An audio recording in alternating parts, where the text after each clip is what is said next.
Hello my dear students and all other viewers, very great welcome to my YouTube channel. मैं हूँ Ravi Reddy, the lecture of mathematics. जैसे कि आपको पता है ये एक एजुकेशनल चैनल है। इसमें क्लास 9 से लेकर के 9, 10th, 11, 12 तक के NCERT के मैथमेटिक्स के सॉल्यूशंस प्लस एग्जाम्पलर और बोर्ड्स के वेरियस क्वेश्चंस कराए जाते हैं। अच्छे कंटेंट के साथ अच्छे कॉन्सेप्ट्स को ध्यान में रखते हुए एक जैसे क्वेश्चनों को एक एक वीडियो में हम लोग प्रोड्यूस कर रहे हैं। उम्मीद करता हूँ आप लोग वीडियोस को फॉलो करते हैं। आप सबसे रिक्वेस्ट करता हूँ कि आप लोग प्लीज़ अपना नाम लिख करके कमेंट करें। कोई कमी दिखती है आपको प्लीज़ एडवाइस करें, ठीक है। मैं रियल नंबर की ये तीसरी या फोर्थ वीडियो है, इनफैक्ट ये फोर्थ वीडियो है जिसमें हम लोग एक्सरसाइज 1.2 देखने वाले हैं। अगर ये पहली वीडियो है आपकी तो प्लीज़ इससे पहले आप रियल नंबर्स की बाकी 3 वीडियो देख लें, बहुत अच्छे कंटेंट के साथ बनी हुई है। इस वीडियो में हम लोग फंडामेंटल थ्योरम ऑफ अरिथमेटिक सीखने वाले हैं, ठीक है। तो चलिए वीडियो शुरू करें।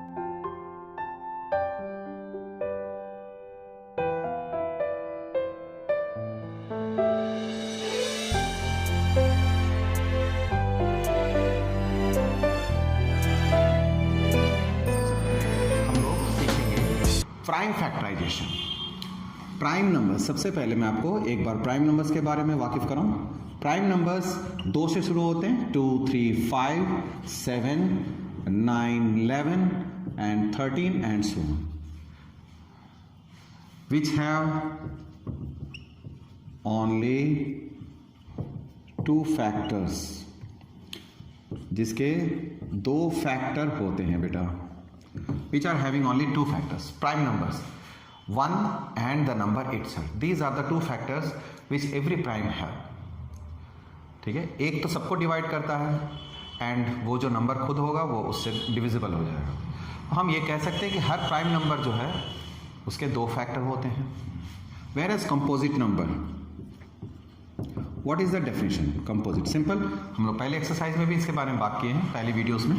Composite number which are not prime, which are not prime, ये प्राइम नहीं है।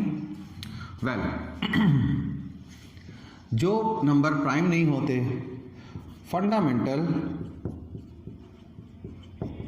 Fundamental theorem of arithmetic,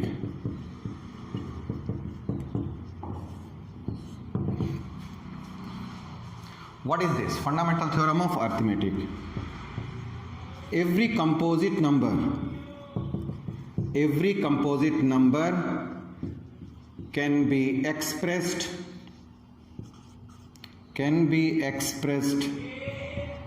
as a prime fact, as product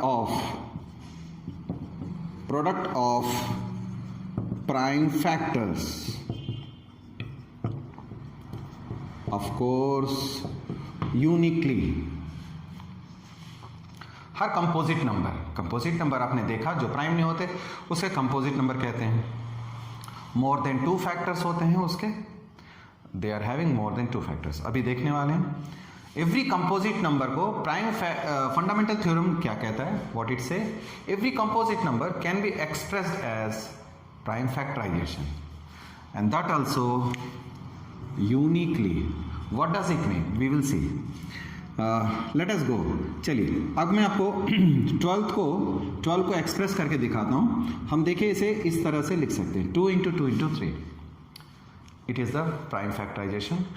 हम 12 को ब्रेक कर सकते हैं प्राइम नंबर्स में, 2 into 2 into 3। इसे केवल इसी तरह से लिखा जा सकता है। प्राइम फैक्टर जब कहता है यूनिकली का मतलब कोई और प्राइम नंबर के साथ हम इसे इस तरह से नहीं लिख सकते। 2 into 2 into 3, आप समझें जरा। अब मैं 18th लिखता हूं, 18 can be expressed as 2 into 3 into 3। अब इसे हम इस तरह से लिख लें, नॉट ए न्यू वन, ठीक है, नॉट ए न्यू, ये नया नहीं है, the same one, same. Uniquely का मतलब है एक्सेप्ट, यूनिकली का मतलब एक्सेप्ट ऑर्डर ऑफ प्राइम। हम प्राइम के ऑर्डर को अगर इग्नोर कर दें, मतलब हम प्राइम नंबर के को आगे पीछे कर सकते हैं, ठीक है ना, that is the thing allowed apart from this. उसके अलावा जो है हम कोई नया फैक्टर नहीं ला सकते, उन्हीं को हम आगे पीछे कर सकते हैं। इसे हम फंडामेंटल थ्योरम ऑफ अरिथमेटिक कहते हैं। फंडामेंटल थ्योरम ऑफ अरिथमेटिक ये कहता है कि आपको जब भी आप उसको फैक्टराइज करोगे तो जो प्राइम नंबर से पेयर होंगे वो यूनिकली होंगे, उसे हम दूसरी तरह से नहीं लिख सकते। आइए HCF को देखते हैं हम लोग। इसके बाद HCF highest common factor, highest common factor, highest common factor हम किसे कहेंगे? Product of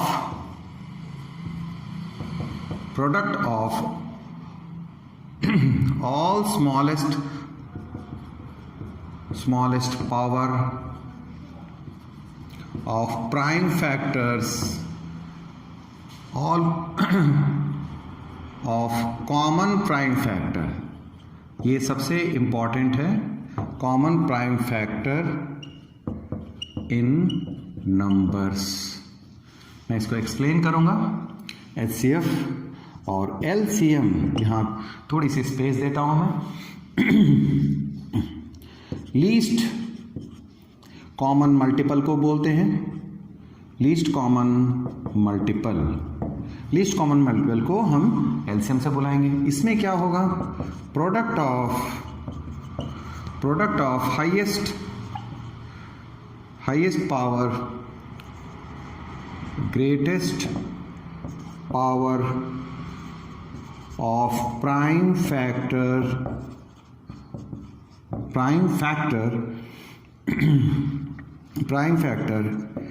in any given numbers.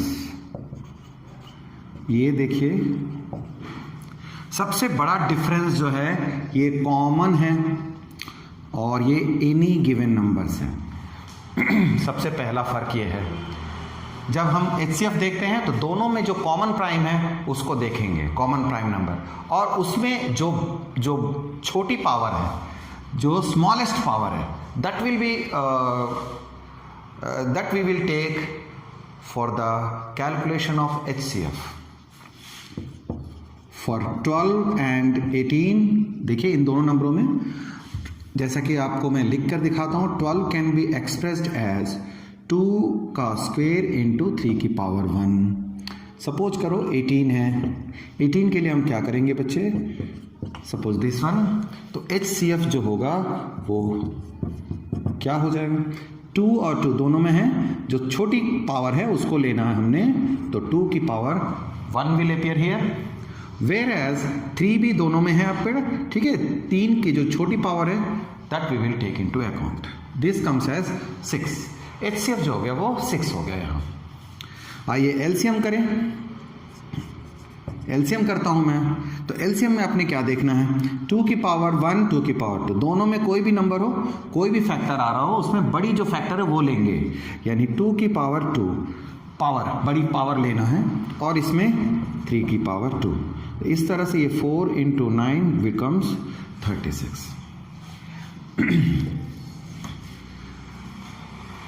जब वर्ड प्रॉब्लम आते हैं तो HCF और LCM बड़ा क्रूशियल रोल प्ले करते हैं। How you understand these concepts for numerical calculation? If you are given that you have to find HCF or LCM, then you easily every student used to get it. But when it comes to the word problem, the students often comes to there is a problem, they face that which term they have to find out, whether HCF or LCM. मैं आपको बहुत अच्छे से समझाया करूंगा इस चीज़ों को, ठीक है। एक बात कहनी है, HCF always divides the given number, that is आप ये कह सकते हो 6 divides 12 एंड 8 दोनों को डिवाइड करेगा बेटा। है तो ये छोटी सी बात, but I will always repeat it, क्योंकि इसी पर आपको अच्छे कॉन्सेप्ट बनेंगे। 6 एक ऐसा नंबर है जो दोनों को डिवाइड करता है। इससे छोटी नंबर भी है, 2 डिवाइड करता है, 3 भी डिवाइड करता है, दोनों को। यू सी 12 एंड 18, तो मैंने आपको बताया हाईएस्ट कॉमन फैक्टर, दोनों में जो सबसे बड़ी कॉमन फैक्टर है वो है 6, जो 12 और 18 को डिवाइड करता है। इससे बड़ी फैक्टर आपको नहीं मिलेगी। चलिए एलसीएम के बारे में। LCM is divisible by both given numbers. तो इसका मतलब क्या हुआ? That is 12 and 18 both divides 36। 12 एक ऐसा नंबर है जो सबसे छोटा है, सबसे बड़ा टर्म है जो 36 को डिवाइड करेगा। आई मीन टू से कि 12 और 18 ये दो ऐसे नंबर हैं जो 36 को डिवाइड करेंगे। इसके बड़े नंबर्स को भी डिवाइड कर सकते हैं, बट 36 वो छोटा नंबर है, सबसे छोटा नंबर है जिसको ये दोनों गिवन नंबर डिवाइड करेंगे। मैं आपको एचसीएफ और एलसीएम निकालना एक और क्वेश्चन समझा देता हूँ। देखिए 48 एंड 45 सपोज वी हैव, ठीक है। 45 को हम कैसे लिख पाएंगे? 45 को लिख सकते हैं 3 into 3 into 5, that is 3 square into 5। Okay, 48 how we can write? 16 into 3, 2 की power 2 into 2 into 2 into 2 8 no 16 हो गया ये, 16 इंटू 3 दैट इज 2 की पावर क्यूब 2 की पावर 4। ये आपके पास हमने प्राइम फैक्टराइजेशन कर लिया, ठीक है। प्राइम फैक्टराइजेशन किया तो एचसीएफ हम कैसे निकालेंगे? HCF means what? जो दोनों में हो, दोनों में हो, दोनों में कैसे? कौन सी टर्म है दोनों में? देखिए 3 इज द कॉमन, 3 दोनों में कॉमन है, तो we will for HCF we will go for the common factor first. दोनों में कॉमन देखो और सबसे जो छोटी पावर है, यानी दोनों में जो छोटी पावर है दैट विल बी कंसीडर्ड। ये एचसीएफ आ गया।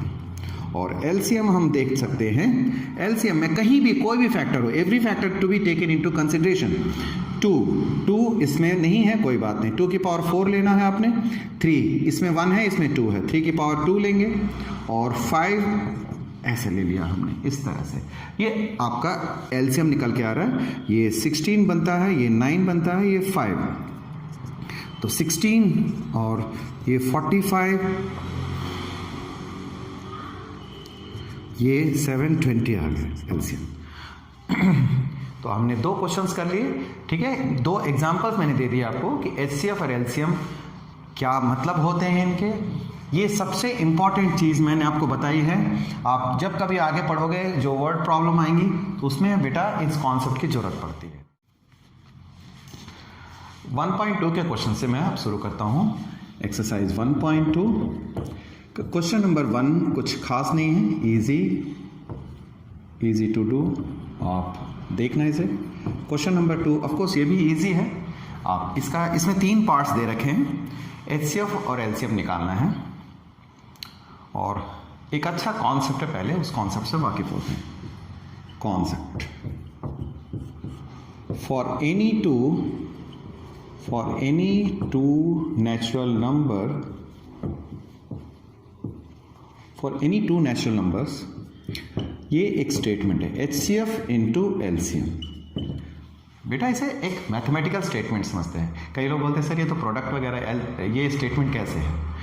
It is a mathematical statement जहाँ प्रोडक्ट, डिवीजन सब कुछ आ सकता है। HCF into LCM is equals to product of 2 numbers. जिन नंबर को हम डिस्कस कर रहे हैं, the product of those numbers is equals to HCF and LCM. Sometimes we have to verify. For example, सब पहले एक एग्जाम्पल देखी जाए। जैसे कि 12 में हमने आपको बताया, 12 में हमारे पास 12 को हमने लिखा फॉर 12 एंड 18। इसके बारे में हमने देखा था HCF we got how much? 6 and LCM we got 36, these things we have. Okay, चलिए अब यहाँ इसको वेरीफाई करके देखते हैं, वेरीफाई करके देखते हैं। HCF into LCM 6 into 36 216। We got this. HCF and LCM का प्रोडक्ट इतना आया। Product of two numbers, product of numbers कितना होगा? 12 को 18 से मल्टीप्लाई करें। 12 को अगर 18 से मल्टीप्लाई करते हैं, यू सी दिस 216 आ गया। It means verified. ठीक है ना? देखिए लेफ्ट और राइट दोनों इक्वल आ गए। HCF और LCM को प्रोडक्ट किया हमने, वो भी उतना ही था। ये सेम कॉन्सेप्ट के साथ हम लोग इसी कॉन्सेप्ट पर क्वेश्चन नंबर 2 है। सीधा क्वेश्चन नंबर 2। क्वेश्चन नंबर 2 में 2-3 पार्ट्स दे रखे, मैं सेकेंड पार्ट करता हूं। The given numbers are 510 and 92। ठीक है, इसमें हमें यही इस स्टेटमेंट को पहले HCF और LCM निकालना है, फिर इस स्टेटमेंट को वेरीफाई करना है। 510 को हम प्राइम फैक्टर में करना चाहते हैं। छोटी प्राइम से शुरू करेंगे काम। सबसे लीस्ट प्राइम है 2, 2 के बाद 3। 2 से ये अगर डिविजिबल है तो we will go for that. 2 से डिवाइड हो सकता है। 2 2 = 4, 2 5 = 10, 2 5 = 10। ये 3 से डिविजिबल हो रहा है। 3 8 = 24, 3 5 = 15। ना अब it is not divisible by 3 any more. 5 से डिविजिबल हो जाएगा। 5 1 = 5,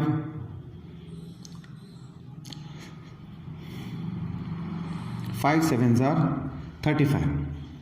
17 is a prime number. It is divisible by 17 only. 92 को हम देखना चाहते हैं। By 2 it will go on. 2 6 = 12. Again it will be divisible by 2. 2 3. 23 is a prime number. It will be divisible by 23 only. So how can we write both the given numbers in terms of prime factor? 2, 3, 5 and 17. Whereas 92 becomes 2 into 2 into 23. That is, you can say 2 square into 23. How? HCF कैसे निकालेंगे? आपको बताया गया है HCF में दोनों term को, ठीक है, दोनों में जो कॉमन फैक्टर है 2 is the only common factor. केवल 2 कॉमन फैक्टर है। HCF इसका 2 आ जाए। उसकी छोटी पावर लेनी है। 2 की पावर 2 एंड 2 की पावर 1 है यहाँ। LCM HCF के लिए ध्यान रखें दोनों में कॉमन। ये C टर्म को ध्यान रखना, C का मतलब होता है कॉमन, है ना? तो दोनों में जो कॉमन है उसमें लेनी है, उसकी छोटी पावर को लेना है। 2 आ गया। LCM जो भी टर्म कहीं भी आते हों और उसमें जो बड़ी पावर है वो लेंगे। 2 की पावर 1, 2 की पावर 2, 2 की पावर 2 आ गया यहाँ। फिर 3 यहाँ अवेलेबल है और 5 और देन 17 एंड देन 23। मैं समझता हूँ आपको अच्छी तरह से फॉलो कर रहे हैं आप लोग, ठीक है?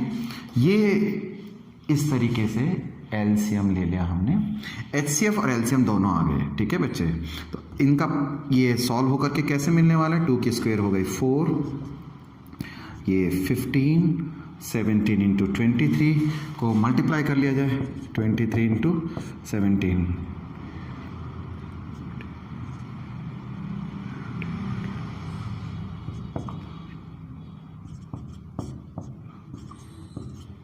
ये 391 दिया आपको। फिर से चेक कर लूँ।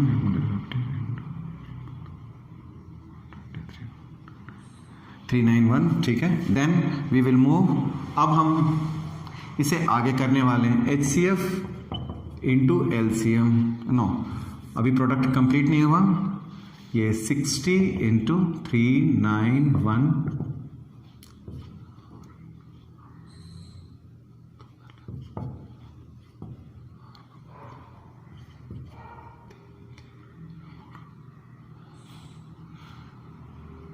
ये 0.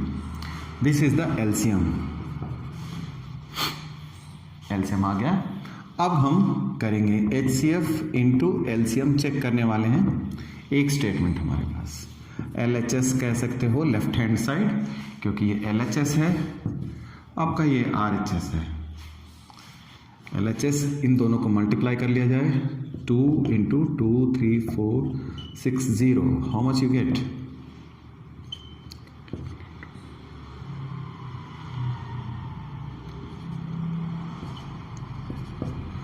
46920.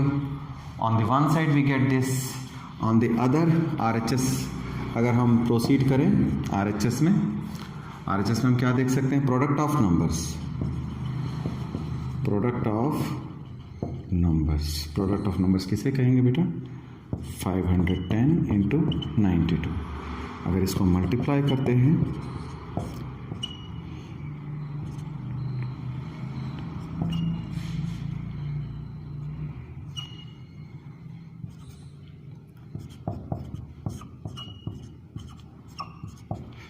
It is there. ये आ गया.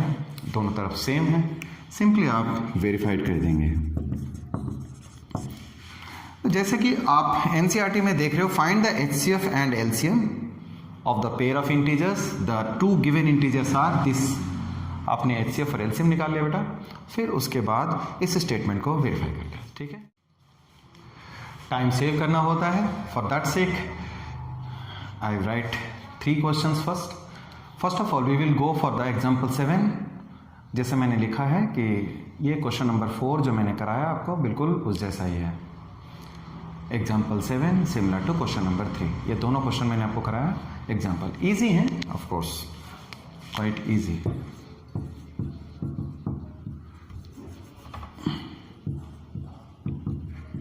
Quite easy. अब मैंने एक क्वेश्चन लिया है, उसके नीचे भी लिख दिया मैंने. देखिए ये एग्जाम्पल 5 से मैच करता है. टाइम सेव करना होता है. क्या टाइम सेव करने का मतलब वीडियो लंबी नहीं होनी चाहिए. That is meaning. And more over you will whenever you do similar kind of question you will have more depth in the concepts. Understand what is given? Read this properly. 6 की power n will never yield 0. 6 की power n को जब भी solve करोगे पहले question को समझें. 6 की पावर n को जब कभी सॉल्व करोगे क्या सॉल्व करोगे भाई? मतलब ये कहता है कि 6 की पावर अगर n की वैल्यू फॉर n की वैल्यू 1 रखें तो 6n मतलब 6 की पावर 1 6 आया. n की वैल्यू 2 रखते हैं 36 आया. n की वैल्यू 3 रखेंगे तो you will get 216 like this. ये मैं आपको अंडरस्टैंडिंग बता रहा हूँ. It is not a solution. Question ये कहता है कि n की कोई भी वैल्यू रखोगे for whatever the value of n, of course natural number, you won't get 0. In the unit place, last place जो है वो आपका 0 नहीं आएगा. इस जैसे क्वेश्चन का इस एक्सरसाइज में क्या काम है? How this question is related to our concepts. Let us go. Let us see. First of all, 6 की पावर n solution. ये solution है. 6 की पावर n को 6 को आपने ऐसा लिखना है 2 into 3 प्राइम फैक्टराइजेशन. 2 की पावर n and 3 की power n. This we have. ठीक है. We know by fundamental theorem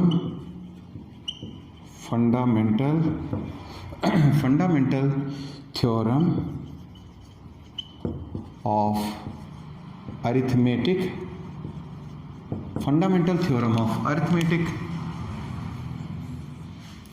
क्या जानते हैं फंडामेंटल थ्योरम ऑफ अरिथमेटिक से बेटे? फंडामेंटल थ्योरम से हम ये जानते हैं कि एक नंबर को, एक कंपोजिट नंबर को केवल एक ही तरह प्राइम फैक्टराइजेशन किया जा सकता है. यानी 2 और 3 के अलावा कोई दूसरा नंबर नहीं आएगा। आप इसे जो मर्जी इधर उधर कर लें, यही 2 नंबर्स आएंगे, 2 और 3। ठीक है, we know by the fundamental theorem of arithmetic, ठीक है, 6 की power n can be written uniquely. देखिए मैंने क्या वर्ड इस्तेमाल किया, यूनिकली, यानी इसके अलावा आप किसी और तरह से नहीं लिख सकते। यूनिकली 6 के इन प्राइम फैक्टर्स, प्राइम फैक्टर 6 की पावर n को केवल हम एक ही तरह से लिख पाएंगे। लिख लिया हमने। छोटे क्वेश्चंस होते हैं 2 नंबर के लिए, ये एक बहुत बढ़िया क्वेश्चन है।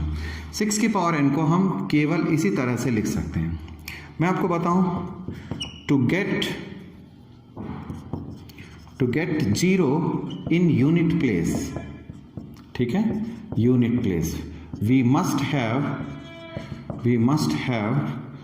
2 and 5 एज प्राइम फैक्टर। हमें ये दोनों नंबर चाहिए क्योंकि 2 into 5 जो है वो 10 देगा। ये है यूनिट प्लेस। देखिए ये 0 आया आपको, 2 को 5 से जब मल्टीप्लाई करते हो तो 10 क्रिएट होता है, 0 आ जाएगा यूनिट प्लेस पे। हियर बस लास्ट प्लेस है, here we do not have 5 in factor. हमें 5 नहीं मिला, ओनली 2 है, 5 भी होना चाहिए था, 5 नहीं मिला, तो बस आप कह दीजिए देयरफॉर 6 की power n never get 0 in unit place.